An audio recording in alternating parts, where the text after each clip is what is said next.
My dad built a lot of stuff in his free time. If he wasn't watching fly fishing or reading Tom Clancy novels, he was carving something. He made tons of birdhouses. Not that he was into bird watching, but I think he really missed working and adding on to the home. If he couldn't afford the time to build onto our own house, he would have to settle with watching birds move into their little homes. We kept an old mattress in the bed of that ugly yellow truck, so we would drive it deep into the woods and then watch the birds fly into their houses while the sun set. Usually it was accompanied by venison jerky or a cold Coke, but not a lot of talking, which is how we both liked it.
On our property, there were old abandoned pieces of a shed and car long left unused. I used to ask him all the time who those people were that left all this junk, and I'm sure he got so tired of hearing it that he made up some elaborate stories how a brown bear ate them and haunted the woods afterwards. What's funny is I think it made those people seem more real. Growing up thinking they were still hanging out like they couldn't say goodbye. I used to tell my friends how I could swear I saw spirits move near the water, and that always freaked them out.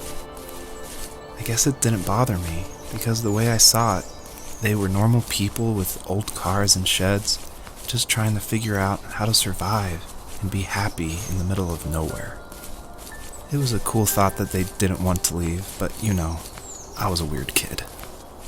Well, you had good company since those ghosts like living in a place where they were brutally devoured.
Even at my most distant, at the times when I detested him the most, he kept reaching out. For a year straight, he asked me every week when we were going camping. I thought he was just dense. Eventually, to shut him up, I agreed. We carried out the worn lawn chairs from the garage and set up a cinder block campfire at the site we'd always used behind the house.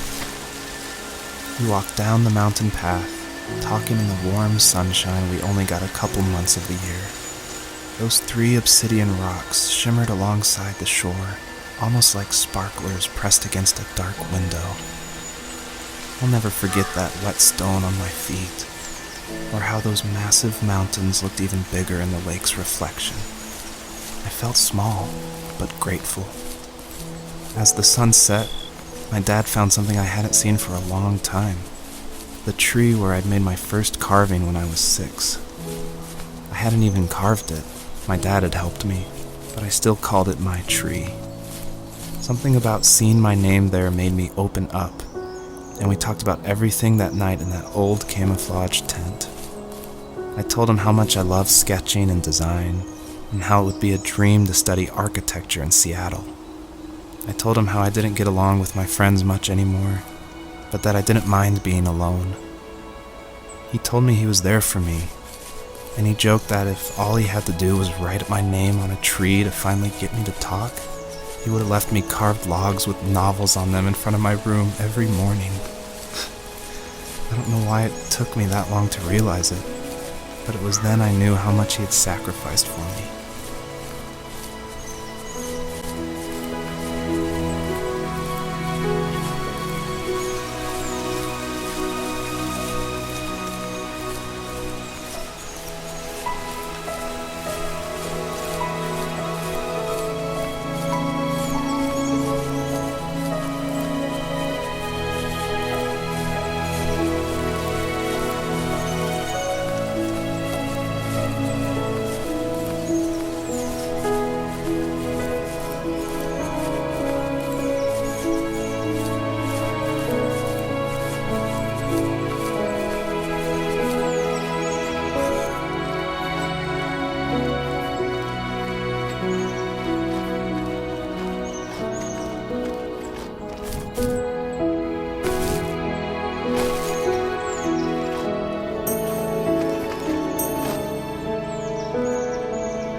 we were happiest underneath the evergreens. We decided it was time to finally map out the hundreds of acres we lived on just to pass the time during the summer. He was only free in the evenings, so I would spend the day wasting time on dial-up internet and sketching, and then we would rush into the woods, pen and map in hand, before evening fell. Sometimes, the aurora borealis would cast a cold green glow on the mountainside, and we would finish our route underneath a twilight sky. Sometimes I was lonely during those summer days, but there was comfort in the routine. A lot of teenagers aren't looking for the daily grind, though. There's nothing wrong with wanting to get out, to leave your childhood home. You wanted to progress, to make something of yourself. Yeah, you're right. That house. I'm sure it's the same as how I left it. But then why does it feel so different? I doubt you're the only adult to have looked back and asked that question.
stood nearby, unfazed, like nothing was wrong.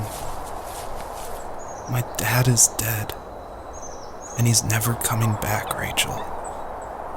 I can tell you these stories, but I can never reminisce with him again. He can never hold a grandchild that we'll probably never be able to have. I can never talk to him again, and I'll never be able to say I'm sorry for everything.